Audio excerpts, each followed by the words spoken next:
Shughulikia pepo la kucheleweshwa. Shughulikia pepo ama roho ya kucheleweshwa. Bwana Yesu asifiwe. Amen. Kwani kuchelewa ni nini? Kuchelewa ni kitu gani? Ama kucheleweshwa ni kitu gani? Mimi mbona sielewi pastor? Iko hivi. Thank you Jesus. Kucheleweshwa au kuchelewa ni pale ambapo jambo limepita kufanyiwa kazi kwa muda uliokusudiwa. Pale ambapo jambo limepita kufanyiwa kazi kwa muda uliokusudiwa. Ni pale ambapo jambo halijatoa matokeo kwa muda uliokusudiwa. Bwana Yesu asifiwe. Kuna muda uliokusudiwa kwa ajili ya jambo fulani lakini umepitiliza. Bwana Yesu asifiwe. Umepitiliza. Wacha nikwambie kutoka kwenye Biblia. Bwana Yesu asifiwe. Chini ya jua kila jambo lina wakati wake na muda wake wa kufanyika. Kama mnanielewa?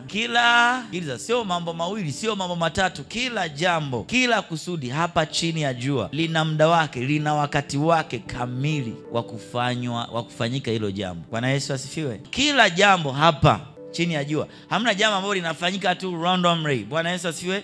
Lina muda wake. Kila jambo chini ya jua lina wakati wake, lina muda wake. Sasa maana yake huo muda ukipita, ukichelewa, lile jambo kuto kufanyika, lile kusudi bila kufanyika, maana yake ujue lile jambo limecheleweshwa au limechelewa. Bwana Yesu asifiwe. Amen. Haleluya. Amen. Naomba kitabu cha Mhubiri 3:1. Thank you. Biblia inasema kwa kila jambo. Imesema kila jambo. Biblia yako inasema hivyo? Yes. Imechagua mambo fulani? Kwa kila jambo kuna majira yake na wakati wa kila kusudi chini ya mbingu. Chini ya mbingu kuna majira yake, kuna wakati wake. Bwana Yesu asifiwe. Amen. Nakwambia kuna wakati wake huu. Alo mbinguni kuna wakati wake. Haleluya. Amen. Kuna wakati wa utoto na ambao hautaendelea hivyo, si ndio? Kuna wakati wa ujana na ambao hautaendelea hivyo. Kuna wakati wa utu uzima na ambao hautaendelea hivyo. Kuna wakati wa uzee na ambao hautaendelea hivyo. Bwana Yesu asifiwe. Nguvu unaoitumia wakati wa utoto sio nguvu unaoitumia wakati wa ujana. Inakuwa nyingi na kubwa wakati wa ujana. Bwana Yesu asifiwe. Productivity yako, uzalishaji wako unakuwa ni mwingi na mkubwa sana wakati wa ujana, si ndio? Manake kama productivity yako hautaitumia vizuri wakati wa ujana, uwe na hakika utakapofika wakati wa uzee, productivity yako inakuwa inapungua, uzalishaji wako unakuwa unafanyaje? Unapungua to zero. Bwana Yesu asifiwe. So maana yake kama nyakati zako za ujana zikikamatwa ama zikicheleweshwa, Bwana Yesu asifiwe, halafu zikaja zikaruhusiwa wakati wa uzee, vipi hapo? Hamna kitu. Bwana Yesu asifiwe. Shughulika na roho ya kucheleweshwa. Nachukia roho ya kucheleweshwa vibaya mno. Hebu sema vibaya mno. Vibaya. Mimi sijui kama naipenda, lakini roho ya kucheleweshwa naichukia. Na leo kama shetani ameruhusu ukafika hapa, aliyekuwa amekufunga kamba za kucheleweshwa, hizo kamba zinakuacha. Amen. Nasema zitakatika katika jina la Yesu. Hujanielewa bado. Nasema hizo roho za kucheleweshwa, hilo pepo la kucheleweshwa, hujanielewa, leo litakuacha. Amen. Nasema leo litaacha biashara yako. Amen. Leo zitaacha njia zako za kufanikiwa katika jina la Yesu Kristo. Amen. Wakati nafundisha nataka kupata hasira kabisa, ile hasira kamili. Bwana Yesu asifiwe. Because wakati mwingine you need that. Wakati mwingine unahitaji hiyo. Mungu aione ya kwamba kweli hutaki hiyo hali, umeichoka na umeichoka tena. Unajua kuna kuchoka na kuna kuchoka tena. Bwana Yesu asifiwe. Mungu anataka aione hiyo kwamba yes, hilo pepo kwenye biashara yangu, kwenye maisha yangu lipo. Leo liondoke. Nataka uwe na hiyo hali moyo wakati naendelea kuzungumza na wewe. Amen. Na utaona Bwana akikusaidia katika jina la Yesu. Amen. Nasema utaona Mungu akikusaidia katika jina la Yesu. Amen. Haleluya. Amen. You see, mwanamke anajua kuna wakati ambao akiutumia vizuri anapata ujauzito, si ndio? Sio wakati wote mwanamke anajua atapata ujauzito. Kuna wakati maalum. Sema wakati maalum. Wakati maalum. Yes. Anajua akiutumia tu vizuri atapata nini? Ujauzito. Na ule ujauzito umeamliwa ukae ndani ya tumbo la mwanamke kwa wakati fulani. Bwana Yesu asifiwe. Si kama mnanielewa? Ukipita hapo manake kuna shida, kuna tatizo. Si kama mnanielewa? Amen. Kuna chanzo, kuna kitu ambacho kiko hapo kuzuia. Kuna chanzo, kuna kitu ambacho kiko hapo kuchelewesha. Bwana Yesu asifiwe. Sema Bwana nisaidie. Bwana nisaidie. Kwa sababu sicheleweshwi tena. Katika jina la Yesu Kristo. Haleluya. Amen. Nini kinachosababisha kucheleweshwa? Nini? Kwa nini nichelewe? Nini kinachosababisha nicheleweshwe? Nini kinachosababishwa kucheleweshwa? Bwana Yesu asifiwe. Amen. Cha kwanza kizingatie sana, inaweza kuwa ni muhimu sana kuliko vyote. Bwana Yesu asifiwe. Amen. Dhambi. Sema dhambi. Dhambi. Sema tena. Dhambi. Sema tena. Dhambi. Dhambi ni jambo la kwanza ambalo linaweza likasababishwa ukacheleweshwa. Sema tena dhambi. Dhambi. Najua watu wengi tumezizoea, kwa tumeshaona ni maisha ya kawaida. Na in fact zingine tunazitenda na hatujui kama ni dhambi. Tunazitenda tu. Bwana Yesu asifiwe. Lakini dhambi ni moja ya chanzo kikuu cha wewe kucheleweshwa. Bwana Yesu asifiwe. Amen. Haleluya. Amen. Dhambi ina tabia moja kubwa na mbaya sana. Bwana Yesu asifiwe. Ina tabia moja kubwa na mbaya sana. Ukishatenda dhambi, inachofanya dhambi, sawa? Inakutenga na Mungu. Bwana Yesu asifiwe. Inakutenga na Mungu. Na ukishatengwa na Mungu, uwe na uhakika kuna vitu kama 3-4 utavikosa. Bwana Yesu asifiwe. Dhambi ikishakutenga na Mungu, you don't have pushing power anymore. Unakuwa hauna nguvu ya kukusukuma. Bwana Yesu asifiwe. Kila binadamu nayemuona hapa duniani, ili afanikiwe, ili asogee mbele, kuna nguvu. Jaribu kukataa kwenda mbele. Kuna nguvu. Jirahisishe kidogo tu. Kuna nguvu inamsukuma namna hii binadamu yeyote nayemuona duniani hapa. Alo mbinguni. Amen. Umenipata Oh yes. Hata wewe kuna nguvu inayokufanyaje? Inayokusukuma. Inayokusukuma kwenda kwenye mafanikio. Sasa simama. Wewe una nguvu sana. Wanitafute kapepo kadogo kadogo. Sio pepo, ni mfano tu. Njoo mwanangu, njoo. Haya, sawa? Simama hapo. Sawa? Hebu msukume asije huko.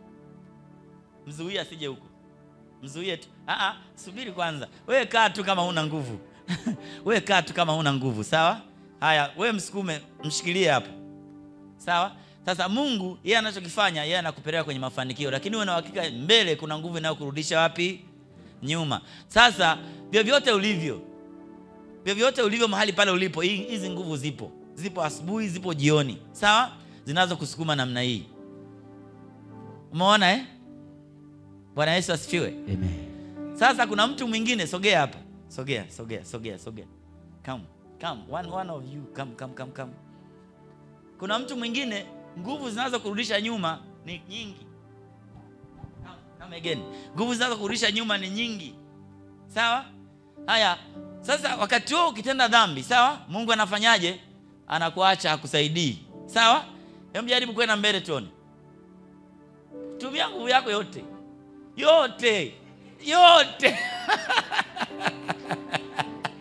Bwana Yesu asifiwe.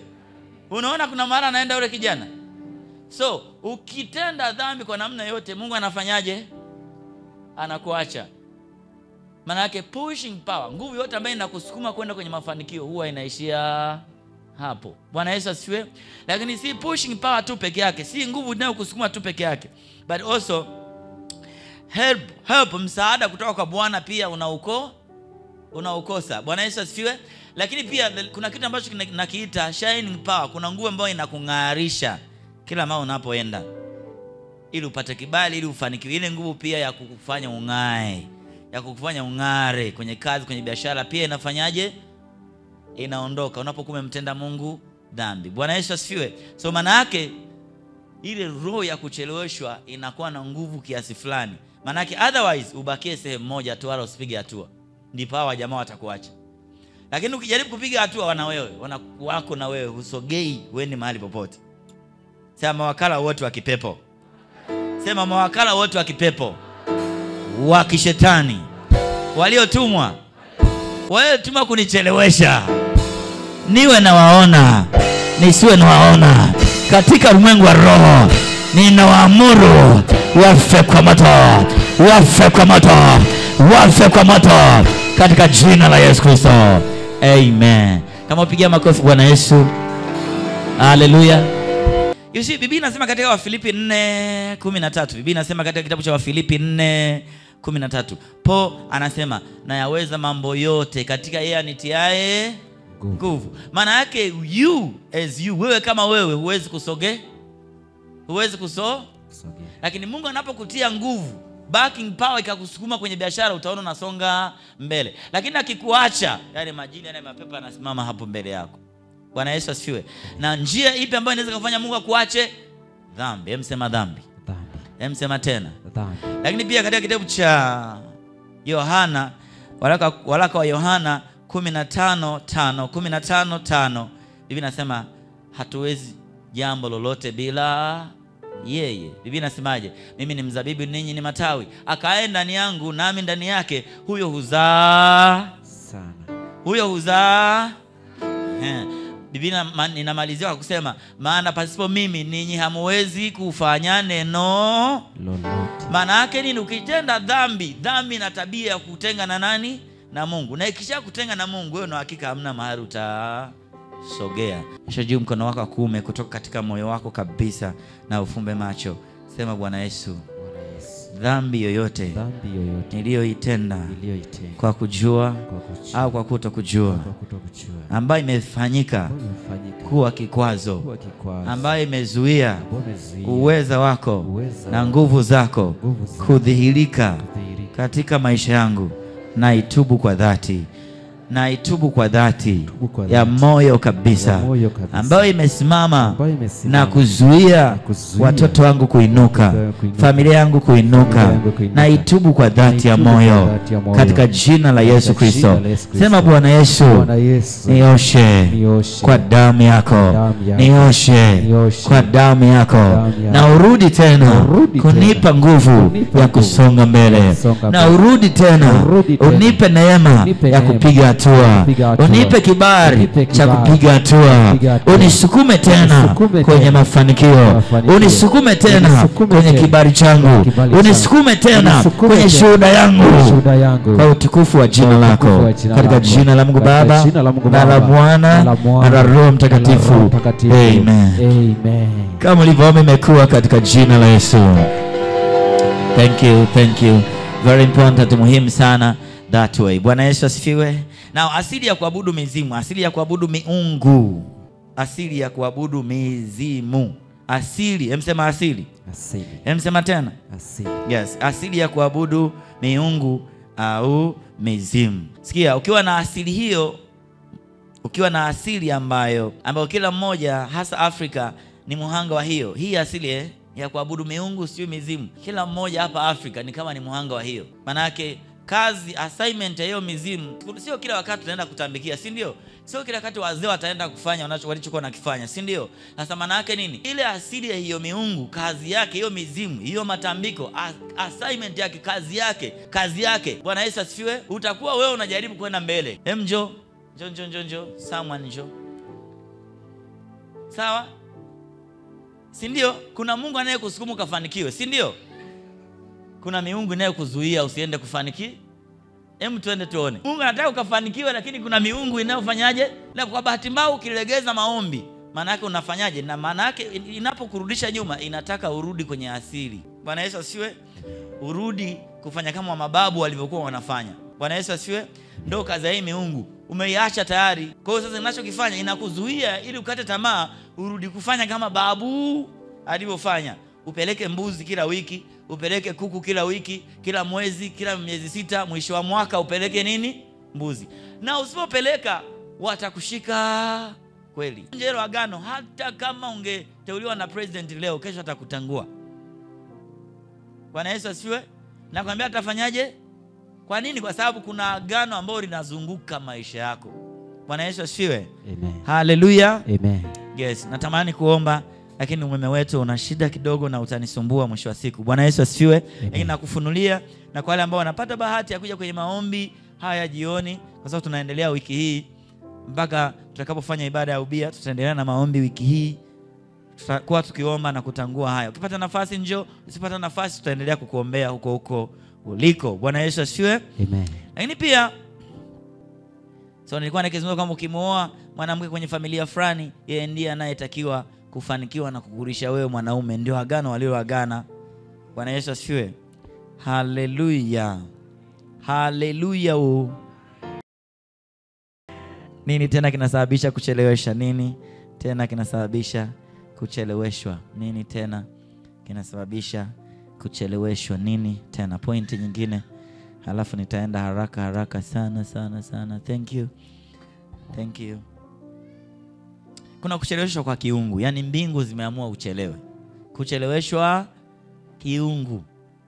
Yaani kucheleweshwa kwako hakusababishi na mwanadamu yeyote, ila Mungu amepanga kuchelewe. Halo mbinguni. Si kama mnanielewa? Mungu ndiye aliyepanga ufanyeje? Uchelewe. Na unajua kwa nini unacheleweshwa? Bwana Yesu asifiwe. Ni kwa sababu Mungu anaangalia, akikupa gari, akikupa nini? Kuna muanga, kuna mchawi jirani yako atakuua ndani ya siku moja. Mungu aishaona na aishatazama. Huyu nikimpa gari, yule jirani muanga, yule mama mdogo muanga, atammaliza ndani ya dakika moja. Kwa maana yake nini? Mungu anaamua kufanyaje? Kuchelewesha ile baraka, anaamua kuchelewesha ile nyumba, anaamua kuchelewesha kile kibali. Bwana Yesu asifiwe. Kwa sababu ameshaona ukikipata tu utaangamia. Bwana Yesu asifiwe. Amen. Mungu aishaona ukipata ile kazi, ukiwa unaenda ofisini utadondoka ufe njiani. Kwa Mungu anaamua kufanyaje? Uchelewe. Ndio maana Biblia inasema katika kitabu cha Wathesalonike wa kwanza sura ya 5:18, mshukuruni Mungu kwa kila jambo, maana hayo ndiyo mapenzi yake. Kwa nini? Kwa sababu mwingine nyuma ya pazia hujui maana yake nini. Mungu aishajua. Ukizaa tu yule mtoto, kuna joka kama muanga kama mchawi atamla, atammeza ndani ya dakika moja. Bwana Yesu asifiwe. So Mungu anaamua kufanyaje? Kukuchelewesha. Bwana Yesu asifiwe. Na ndio maana adhabu hao wawanga hao wachawi hao, kuna adhabu nyingi ambazo Mungu ameziachilia, lakini hawa wawanga Mungu amesema usiwaache waishi. Wawanga wachawi usiwaache waishi. Si kama mnanielewa? Amen. Kutoka I think ni 22 kama 18. Kutoka 22:18, usimwache mchawi kufanyaje jameni? Kuishi. Kutoka 22:18, adhabu ya hao ni kufa kabisa. Ni kufa kabisa. Na ni kwa nini pia Mungu ameshaona ile meza ya kufanikiwa kwako ikiandaliwa mbele yako, utasumbuka pamoja na shuhuda utakazozipata. Utafanyaje? Kwa anasemaje katika kitabu cha Zaburi 23:5? Anasemaje katika kitabu cha Zaburi 23:5? Biblia inasema waandaa meza mbele yangu machoni pa adui zangu. Maana yake ni Mungu saa nyingine hataki. Ashaona maadui watakukela ukianza kuenjoy mafanikio yako. Ile meza ya mafanikio, ile meza ya kibali. Mungu ashaona watakutesa, watakusumbua. Kwa anachokifanya Mungu anafanyaje? Anawafyeka. Sema Bwana, fyeka wanaozunguka meza ya shuhuda yangu, meza ya kibali changu, wabaya, wawanga, wachawi wanaozunguka meza ya mafanikio yangu, wafyeke kabisa katika jina la Yesu Kristo. Amen. Nini ishara zinazoonyesha ya kwamba hapo kuna pepo la kucheleweshwa? Ishara tu, vidalili ambavyo vinaonyesha kwamba huyu mtu analo pepo la kucheleweshwa. Vidalili, viishara, vialama. Ya kwanza project na unashindwa kumaliza. Ya unaanza nyumba inabakia msingi miaka 2, miaka 3, iko kwenye msingi tu, ipo ujue kuna pepo la kucheleweshwa hapo. Namba 2, kutoona faida. Yaani unafanya kazi alafu huoni faida. Yaani unafanya kazi kwa bidii kwa lakini huoni faida. Ujue hapo kuna pepo la kucheleweshwa. Tuko pamoja? Namba 3, kukataliwa na msaidizi wa kiungu wa hatima. Kuna msaidizi mwingine ni wa kiungu kabisa, anatakiwa kusaidie kwa namna yoyote ile. Ni kaka yako mfano, au ni mtu ambaye amesomeshwa na wazazi wako, amefanikiwa, yuko kwenye nafasi fulani, sawa, ambao yani ni simu moja tu unasaidika mara moja. Bwana Yesu asifiwe. Lakini unagundua hata ukimpigia simu hapokei. Bwana Yesu asifiwe.